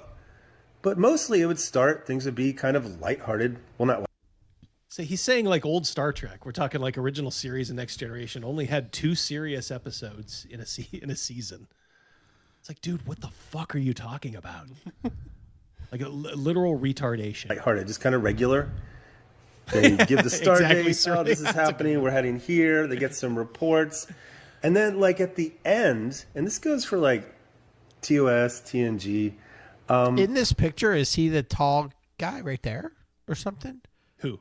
Is the guy that's talking in that? That's a clip from that's a snapshot from the show. From the current one? Yeah. Oh, okay. They not almost always, but I would say a majority of time, they would end on a joke that sounded like it was written by Fozzie Bear. Fozzie the Bear? He's both, right? He's Fozzie the Bear. So he's going to debate himself right now. Spit it out, dude. Just spit it out. Don't debate yourself. Just keep going. You know what he's talking about, and you have the GIF for it is when Bones and Spock are nodding. At the end they would do that occasionally to like. Now look, they wouldn't do it in the exactly that one. They wouldn't do it in like the heaviest episodes, but it could be a serious episode, and then at the end they would just kind of like, all right, let's break the levity. Right at the very end. That doesn't mean the whole episode, was fun and games. Amino Jack for 5. So clearly he's never actually watched Star Trek. What a douche. Oh yeah, he's going to prove it here in a moment. Why? Listen to this. It was just like this waka waka style of humor. And that's how they ended. What are you talking about? Of the first 2 series, and don't even look, serious sometimes. But when Star Trek was serious, it was actually the least popular. What? The motion picture was the most serious Star Trek movie ever. And there are fans of it, but like when it came out, I remember people were just like, I remember. What is this? I remember people went to it. Oh, it's a huge event. Yes. I remember people being a little like, that's a little too draggy. But to say it was the most serious, it's like, dude, did you watch the movie that came after it? You do understand, you fucking retard, that Spock dies in the next movie, right? Where are all the jokes, like the waka waka jokes? And then they went way too far. I remember seeing Star Trek 5 in theater, and it was like fat as fuck Scotty. So now we're just, now we're taking pot shots at Scotty. What's that? What did he ever do to you? He hates one Scotsman, but loves the other. Crazy Mouse always had to be Scotty. I always had to be Scotty when we LARPed it. Yeah, Wrath of Khan was funny. Edgelord. Star Trek 3, when Kirk's son died, got stabbed in the back and murdered by Hilarious. the Klingon. Oh man, that was so funny. Zach. Knee slapper. Waka waka. Yeah, you're a real Star Trek fan. You're proving it here. He doesn't know shit. He's a hangers on. Yeah. And Slee stack. Then at the end, at Star Trek, even at the end of Star Trek 2 was, oh my God, it's like Spock's dead. End of Star Trek 3, it's kind of the inverse of that. They essentially meet again. And that's powerful too in another direction. It's like, what are you fucking talking about? All this lighthearted stuff. He thinks that like one gag, like he's talking about here in Star Trek 5 of Scotty hitting his head on the bulkhead. And by the way, he's not even right about Star Trek 5. Does anyone remember like Spock's brother, Cybok, was trying to get everybody to get rid of their pain, like by confronting it. And he had like Bones practically in tears talking about his father, like his sick father. Bones is like almost like a broken man. There's some serious shit in there. Just because there's a couple of jokes. Hitting his head on the bulkhead, everybody started laughing because it was a bunch of normies. It was Star Trek 5. So it was But I was in the theater for that. Nobody So laughed. what's wrong? I mean, like People giggled. Normies are what puts food on your plate. Yeah, dude. Like that's what normies do. Yeah, You hate the normal people, then screw you. bunch of normies, maybe a couple actual Star Trek fans, and I remember just despising. Oh, hating Star Trek V. Whoa, man. What an edgy take, Zach. You hated Star Trek V, you know, the most vilified of the original 6. Woo, boy. I mean, it had its problems. I actually kind of like it in some ways. It's a guilty pleasure. But fuck, dude. It's like he's like proven his bona fides for Star Trek by saying, I didn't like Star Trek V. Oh, man. Just Stop the presses. That was terrible. That's not even a joke. That's just a fat old man hitting his head and he gets knocked out. It's a 5-second scene in a 2-hour movie. Why are you obsessed over this? Is this guy an only child? I don't know if he is. I think he's collected some war brides, if I'm not mistaken. He was a soldier, you know, props to him, I guess. But I think he's been married like 3 times. I think he has kids. I don't think he's with any of them. And we will see. He keeps like calling out like people like Young Ripa, you know, who's trying to get his, you know, comic company off the ground. All these people, he calls them out. And you will find out what a degenerate weirdo Zach is. A complete weirdo. We got some here, buddy. GGW. Go ahead. There's that one. Zach analyzed it for 4 seconds and made a call. Yeah. And now no one will ever change his stubborn mind. Yeah, exactly. Hey, Amino Jacko for 10. Give him something, Don Pardo. They're schemers. Schemers trying to control their little worlds. Little worlds. Really insulting to my entire youth on through my 20s. Love the series and movies. Watched Star Trek since I was a little kid. Me and you both, brother. Yeah, fuck him. Yeah. He's a piece of shit. Absolute piece of shit nowadays. It's so bad. And I supported this guy too. All of us did. We're like, holy shit, here's a guy talking truth. Hey, Craig for 2. His definition of normie and mine are very different. Yeah. Well, his changes, I think. His changes with his videos. New rule: if you hate a beloved fandom, you are not allowed to make content for it. Yeah, I'll second that. Yep, that makes sense to me. So let it be written. So let it like be that's done. They did not know how to end that scene, but there was all kinds of that waka waka humor. I'm sick of this waka waka already. That's all you None got. of that. Dude, is that all you got? Yeah, that's all you got. Waka waka, fucking faggot. In it. So I'm interested. Once people are getting really good with AI, go make that version of Star Trek that Critical Drinker describes that never fucking existed. Just this super serious, mature, hard sci-fi show that didn't have people. Or you could just watch Star Trek 2 or Star Trek 3 or Star Trek 6. Mostly Star Trek 5. 4 wasn't even like funny. It had some purposeful humor in it. That was the only movie that was meant for, like, as you would say, Zach, the normies. Which one was that? The Whales? The Whale. That was the Whales one. Yeah. That was my least favorite. Yeah, but even that, it wasn't like a fucking comedy. No. It's like I don't understand where he's going with this. It had humorous elements in it. Probably 4 had the most, but 5 really didn't. It had a couple of scenes. I mean, but it was, oh my Lord. Star Trek reruns were on Sunday morning before church TV. The memories, yep. I think it's impressive that he can talk without blinking or moving his mouth. Yes, that is a still. He never puts himself. Wait, on that's there. a still? That's a still. Oh, okay. Yeah, that's a still. Yeah. All right, you had me going. The thing is, he got interviewed mainstream, and you got to understand, he took a lot of slings and arrows for being conservative, like about 7 or 8 years ago. So this guy invited him on his show. This dummy should have known better, but he didn't. So he went on, this guy on Comedy Central, made him look like a fool, either through the questions or through editing. And, he suffered for it. But, it's like everybody stood by him. All the people that he now vilifies, because he'll always say, these right-wing people. And it's like, dude, that's who made you, was right-wing people, by you rightly calling out all the bullshit at Marvel and DC. But he was never a true believer. He was just doing it for YouTube kudos and to build his channel. And now he doesn't fucking care.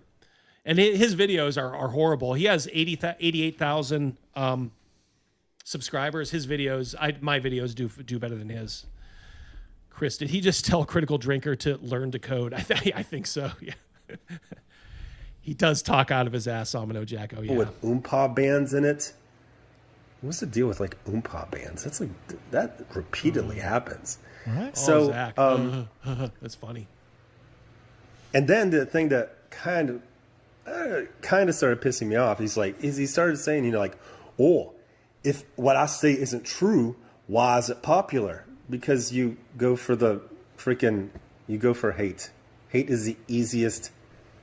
It's the easiest emotion. Has anyone seen Star Wars?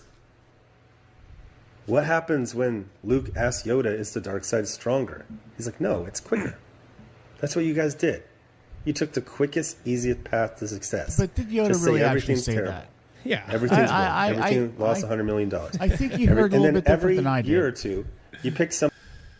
I don't think he meant quicker. I don't know what you hear and we hear is completely different. Potato head. Potato head. You stop it, Rogan. Tabletop epics for $4.99. These revisionist cretins know as much about comedy as they do about heterosexuality. Ooh, yeah. That's a true story. Oh, I tell you what. We stay tuned. In a moment, we're gonna see all about his sexuality. I will say he's maybe not homosexual, but he is definitely has some peculiarities. Waka. Yeah. Crawford and Crimson Crawford too. He has a particular type of dementia never diagnosed. Ouch. Leftist mental gymnastics gold medal. Yeah, absolutely, Chris. Patrick Demo for 2. He's Scottish, not black. Doofus. Yeah. It's kind of a melding of the like two. It. Oh, it is insane. Like, yeah. It's like I'm not like I bought the first of Eric July's comics. I didn't get any after that, but I say God bless you. Do what you got to do. But the way these people just go after Eric July is insane. It makes me I don't know, man. It makes me kind of drawn to him actually. Yeah, quicker the dark side is. Cooks in a minute. Didn't hate everything. I like this. And then here's what they do. Then they just retcon that. Star Trek, the original series, had sci-fi writers. Yes, they had guys like David Gerrold, Dorothy Fontana. Same with TNG. Modern Star Trek is written by bloggers and Tumblr refugees. Yeah. Self-referential. Those people that wrote for the original Star Trek, they learned something about science and science fiction outside of Star Trek. These new writers, it's all incestuous because they've grown up on the Star Trek that they love, like Star Trek Discovery and people like that, or shows like that. Blue Druid, welcome to Defender. Thank you, brother. Yeah, thank you. Like they used to like Fury Road, now they don't. They used to like Picard season 3, and now they don't. Oh, Picard was all bad. Strange New Worlds was bad. Strange New Worlds is fucking excellent. So he likes the other Star Trek series that's going on right now, Strange New Worlds. You want to see a little sneak peek at Strange New Worlds, guys? Let's take a look. Yeah. Is it Fozzie Bear? Is it the Pigs in Space guy?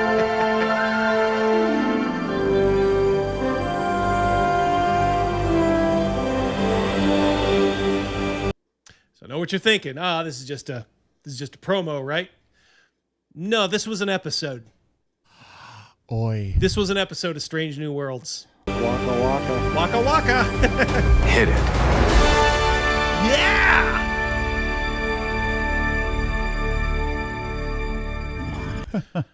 You heard me say hit it, right? Oh, there's your waka. Spock? Anyone? That's so funny. That's so funny. It's Captain Pike. Did you go to season 4 without me? That's what happens when you let women, not like talented women, like I said, like you always have to put in DC Fontana there, but like somebody said, like blogger women write your show for you, or this, which was an actual episode. Why have you? Why you only calling us when you Wait, what? This is an episode. There was a Muppet episode and there's a music episode.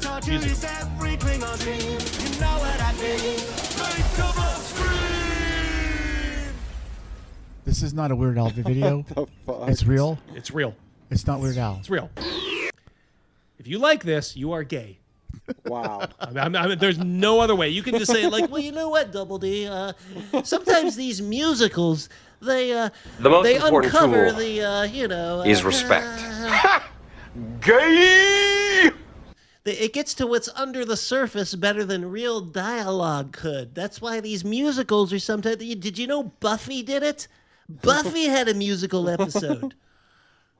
Faggot. And that episode wasn't good. No. No musical episode is ever. Ooh, Double D. This is an important one. Ooh, Die With Your. But these are the titles of his upcoming. Die With Your Boots On. Big Iron, Gut Shot, Fortune's West. I like Gut Shot. Yeah. Die with Your Boots On is okay. What do you think, Zolt? I'm liking Gut Shot as well. Gut Shot scares Quick me. to the point, puts a certain image in your mind. Kind of reminds me of a movie you'd have out for us. Like, hey, I got this great movie. It's called Gut Shot. Yeah, it's a good title. Fortune's West reminds me of that movie, Wagons East. That's maybe why that doesn't ring with me, but Gut Shot, yeah. Toby says Gut Shot. Yep. Left for Vultures, no way that's real, is it? He says for $2. It is real, Left for Vultures. Unfortunately, those were real episodes, yeah. Unfortunately. Yep. Gunshot. It's not Gunshot, is it? If it is Gunshot, change it to Gut Shot, because Gut Shot's better.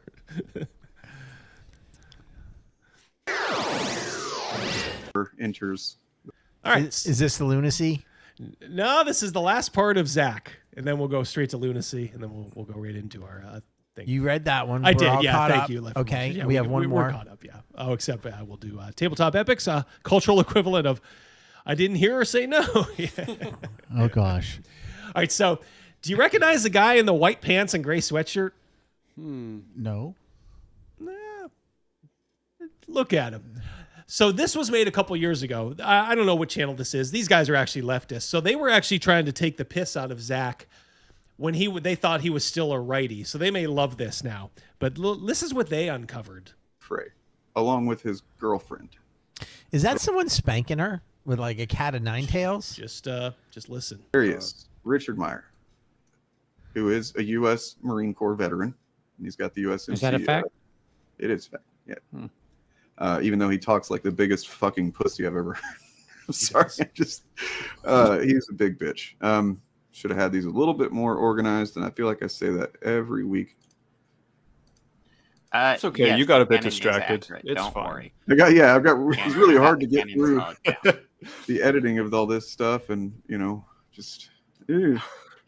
What else do you call it when someone uses cum dumpster as an insult to someone that they? All right. So he took to events like this. He took his date, the guy in the gray. We believe. Let us just say, he certainly does look like Richard C. Meyer, the guy we just saw. He took a date. Like I said, he's been divorced 3 times. Calls out critical drinker as just an awful person. Took a date to a shoe store gangbang. What the heck? Shoe store gangbang. Yes. This is if you look at the background, this is a shoe store after hours. That never would have made it on my bingo card. Yeah. I didn't have that one either, Rogan. With his girlfriend. Stay off my my lane line. Oh, is that how? These things are expensive. So I censored these with various things. Like there's a few of them that are comments about his 5 late Indiegogo campaigns from his former fans expressing outrage that he not delivered. Is always on Eric July about his some other his things late I censored him with. stuff We'll get to. I find it so funny to think about Dane. Like Zach has so many late projects. editing all this, sitting there taking screenshots. Yeah, he was just watching a porn and went, "Oh, fuck, wait, that's a confiscate guy." Wait. A per store gangbang. How do you take a date? Like, how do you find one to begin with? How do you find one? Hey, even if I said like, "Hey, Mrs. D, do you want to go to a shoe store gangbang tonight?" Foot Locker's having a gangbang. Yeah. Maybe DSW. She probably just really needed a new pair of shoes and was like, "Fuck it." Like, yeah, I'll go. I'll go. Yeah. Can I get those pumps on the wall afterward? Look at that confused leering on his face. He goes through a range of emotions that we'll see. He looks jealous. Why does he have Pam Beasley from The Office as his date? Does. There's a better view of her. She doesn't know how to say no. Like, he's like super into it, and she's just extremely worried looking. She does. I think she warms up a little bit There's here. moments where it's like she looks like she's positively orgasmic watching this happen. And It's like it's just dawning on him, like, oh, is this how they pay for shoes here? So, there's where they're all grabbing a feel. That's the girlfriend grabbing a feel. She looks like she's really into it. Pam's into it. She does look like Pam from The Office too. She looks like she wants to take a bite. And then there you go. There's the guy who calls out critical drinker, degenerate weirdo. Like I said, if you want to watch some erotica with your girlfriend or significant other, that's fine. But like going in person to watch and then probably participating in some manner is Well, they were. Yeah, I mean they groping. were touching. I mean, I don't know if there was anything worse than that, but that's a different level, I would say. So Richard C. Meyer, you can fuck right off. Yep. So we had a school shooting up in Canada. I heard about that today. Unfortunately, a lot of people injured, a lot of people dead. Oh no. Yep. Oh, but who did it? Well, it was that thing that you saw at the beginning. It's another trans person. Yes, this is somebody. Yes, talking about this Troon it does live 4 doors down the road from the suspect. I live 4 doors down from the suspect's house. I think that's what they're trying to say. Born male turned girl, shot and killed her mom. His mom. His mom and brother. Yeah, these people. Yeah. Mm-hmm. Then killed 7 at the school. Got to make sure we use those right pronouns. That's the real crime here, guys. That's the real crime. Got to get those pronouns right. Yep. And this person says, watch this, super fucked up. The emergency alert was more concerned with using woke language, the stuff we were just saying. Yep, nice, Rogan. Than giving citizens an accurate description of what the attacker looked like. So here's the official. That includes the deceased gun person. Gun person. Now we got to call them gun persons. Okay. And then separately, do you know the gun person's relationship to the gun person's relationship? Fuck you. You want to send your kids to schools in this environment where we have psychiatrists, psychologists churning out mentally ill people who are violent and will kill you? Because that is what is happening. The last several school shootings, a disproportionate number were committed by trans people. I don't like them putting chemicals in the water that turn the friggin' frogs gay. Yep. Do you understand that? Here's a female, quote unquote. Well, was a female therapist pretending to be a man, breaking down in tears. Because I already know the kinds of comments that I'm gonna get. I need you all to know what it is like for me as a trans man, as a therapist for trans youth, to sit with these kids every week and hear from these kids about how they don't want to be here because their dysphoria is that bad. It's because of people like him that put these kids there. Yeah. It's a contagion that you help create and cultivate. Yes. It's an insidious disease that you people manufactured to justify something in your perverse little soul. Well, somehow, how did we manage all the way up till about 10 years ago? Well, I know what the standard of care was 10 years ago. The psychiatrist would say, "Are you sure?" And they'd be like, "Yeah, I think I'm a woman. I want to live as a woman." They'd be like, "All right, well, you're going to live as a woman for a year. No medication, no nothing. You can, do cosmetic stuff. You can wear dresses, of course, all that stuff. Try it on for size and see how that works." And if you still like it after a year, we'll have you keep doing it on Shutter Island. There you go. That's right. But look, at least you're fucking people up. And there was no question back then, too. You had to be an adult. Yeah. Now you're fucking up these kids' lives. Yeah, they're killing themselves because of you, dude. Because you and people like you have created this mass hysteria. You force fed your perversity into weak parents and children, and now we're going to have an epidemic in the future where they're going to start killing each other and other children en masse. You are responsible for this. Yeah. And Craig says, yeah, it is going to be another excuse for the government of Canada to confiscate his guns. Yep. Surprised. I'm not even sure how this person got this creature. I won't even go with the him, her. This creature got it. Tabletop Epics for $1.99. Does this skirt make my gun look less political? And because they don't have access to gender-affirming medical care, whether it is and a cowboy and an astronaut, or their parents will not let them transition until they're 18, and then having crazy, huh? These kids ask you to meet with their parents to talk about how not having access to this care is decimating their mental health. Most of these, like, dude, you've never been a parent. No. And these other people that are allowing this should never have been parents. No. I look at my children and the phases they went through. When my son, when he was little, about 6 or 7 years old, he wanted to be when he grew up? A fire truck. Yeah. Yep. And he was pulling her leg. He said, "You can't be a fire truck." He said, "Well, I can try." My other son wanted to be a nuclear physicist. They want to be lots of things all the time. Just say, "Oh, you can be anything you want." The one wanted to be a breakdancer, like the next ray year. gun. Yeah. You didn't expect other adults to be like, "Okay, let's do this nuclear physicist thing." Hold on, I'm not really doing too good in the math. Here's some here's some radioactive whatever it is. You're on your own, kid. Let's aim you in a different direction where you could be better, more happy and better for society. I'm loving the male sort of transition here too. She was just thinking like, I got to look like one of the dock worker extras that Jean-Claude Van Damme beats the shit out of, like in one of his movies. Yeah. Just going way over the top, like, I gotta wear the knit hat, like the scruffy beard. Yeah. Craig for $5. Its mother, who was scared about his behavior, signed off on his PAL application. Oh God. The shooter. Yeah. The Craig's up there, so he probably has a little bit more. That's sad. It is. It's the whole situation is sad.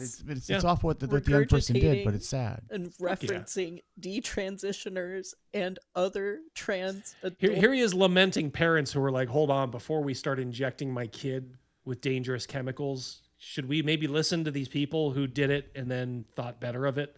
Can we at least hear what they have to say?" And this thing is crying, going like, "Oh, you shouldn't. Oh my God, it puts me in tears that they're even questioning it." Here's what PAL stands for. Yeah. And So feeling firearms, like nothing you say You have to go is through a gonna lot more matter up there. because they're gonna think that you're biased because you're a trans person yourself. Oh yeah, why would Even we think though you're biased? You know the studies. You've Studies seen are the written research. by You have fucked up seen people with like your you. own eyes how This much angers this me. care helps these kids to feel better. And then coming onto this app and seeing trans adults making videos about how they should have access to this care before 18. And feeling so betrayed by your own community. Two of my favorites. And feeling so angry, especially when there's so much research out there and none of these people are referencing that research. They're just saying what their opinion is, and they think it has no impact. And parents are literally seeing this online and using it as justification for withholding this care.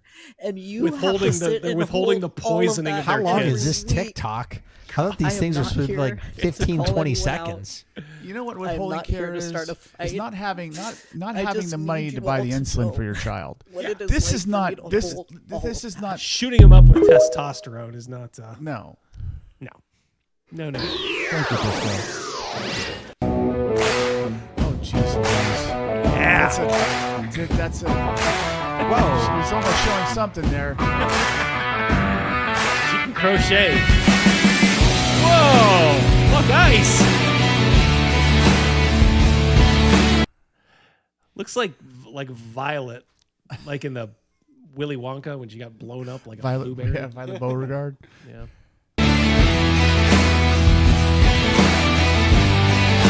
She's a big woman. She's Big yeah. gal. Big gal.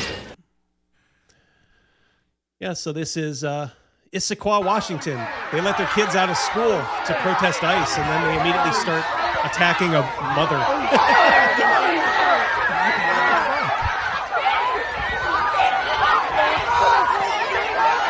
Lord of the fucking Flies. This is what we're creating. Not quite Lord of the Flies, because this is all being done with purpose. So this remarkable X-user, Double D, called this out. Where have we seen this before? You see it in the Red Guard over in China in the 1960s. Mao convinced an entire generation, go. You know, he was like Bane, do as you will. You know, no one will stop you. So they got their little red books out and they murdered people. They harangued them. They beat them, put dunce caps on them, because Mao knew, we could use these youth because they don't question anything. That's exactly what's going on in this country right now. This is the exact same thing, only it's not coming from the top, the top of the government, but it's coming from authority figures in these kids' lives. Jeffrem, for $10. I got him a new one. Oh, let's have it. And then the dragon just yawned. Thank you. Just a reminder that you can get into trouble in Canada if you use the wrong pronouns. Yeah, with the Canadian Human Rights Tribunes, as misgendering counts as discrimination in many provinces. Yeah, it's very much like the UK. I mean, they are related countries, of course. So yeah, freedom of speech doesn't really exist up there, does it? Doesn't exist in Canada, doesn't exist across the pond, and that's very unfortunate. Thank you, Jeffrem. Yeah. That's one of the good uses of AI. I took that weirdo we were doing last week and I said, have him say something. And then the dragon just yawned.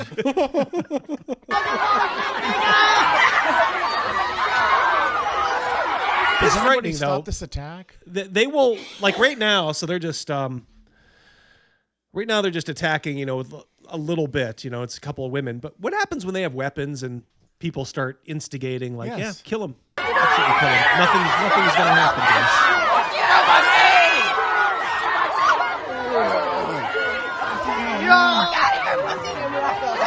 They should frighten them. They should frighten them. I mean, it's in Washington. I understand, but. Then when I fucked up in school, my dad would teleport from work there ready to beat my ass. Mm-hmm. Yep. Coming soon to a theater near you. We deserve every fucking terrible thing that continues to happen. I agree. Because we continue to not stop it. I agree. Plain and simple.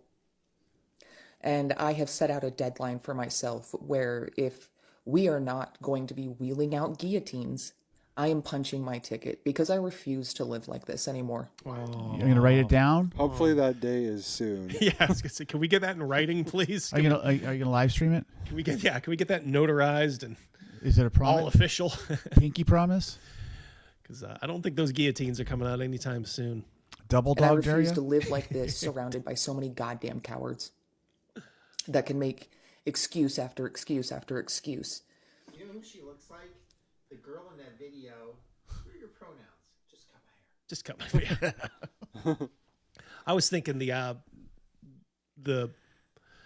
woman who did the clothes in The Incredibles. Oh, I know the little woman. Yeah. Black hair. I will not do this anymore. Well, that's a shame you can't find so joy. We'll see what happens in that window of time. That saves more pizza for me, lady. But I think that we deserve every.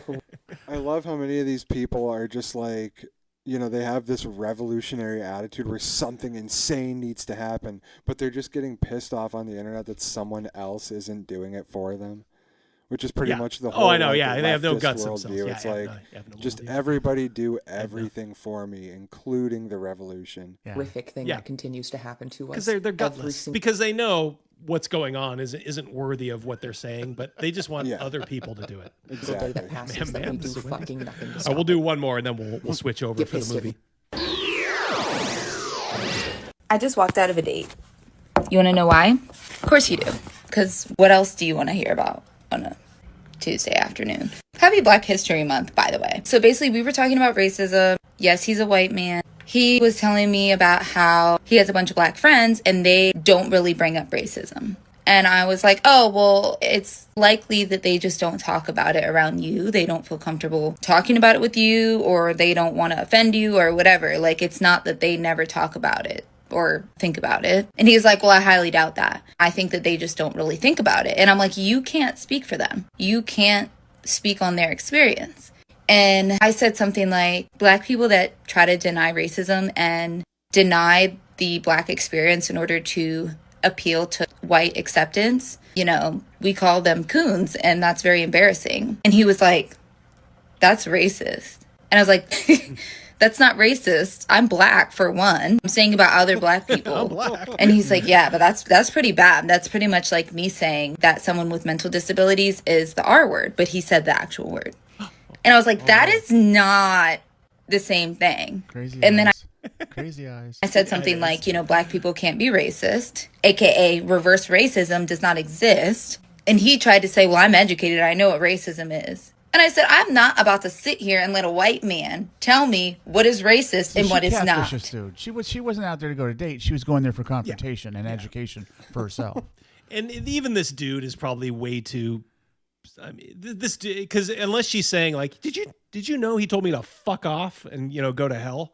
Because that's really the only, after listening to this chick go on about that kind of stuff. Anytime one of these videos happens, I just automatically assume this scenario just never happened. Yeah, that is a fair point. This could have just been. This is an act right here that we're seeing. It's a skit. Yeah. I sure did walk my ass right up out of that restaurant. Because not today, Satan. That totally really happened. Fuck out of my city, you fucking assholes. All right, we'll do one more here. Yeah. 2 liberal obese women screaming, can't tell me what to do with my body. This guy is anti-abortion, and he has like something on his shirt saying that, so they ID'd him. So these 2 whales start to harangue him. Scream at sausage fingers. Scream it. So, no. We don't want to know. We don't care. Get the fuck out of my So state. you just said a bunch of stuff and then you don't want to hear anything We back? don't want to hear it. Yeah, you're a fucking loser. You have no right to tell me what to do with my body, you fucking piece of shit. Bye. Come on, go kill yourself, you son of a bitch. This guy just empowered them. Bye. He needs a medal. They need to give him the medal. He empowered them. Hey, you It's can like turn to magic. Christ. You can still turn to Christ. Fuck Jesus Christ and fuck you, you ugly fucker. Ooh. This dude's like, ah. Oh, that's good. That's good. Okay, guys, we're going to head over to Rumble. Different stream on Rumble, so if you're on Rumble now, you will have to go. But the link should be in the description of this video on YouTube and Rumble. So we're going to shut this one down.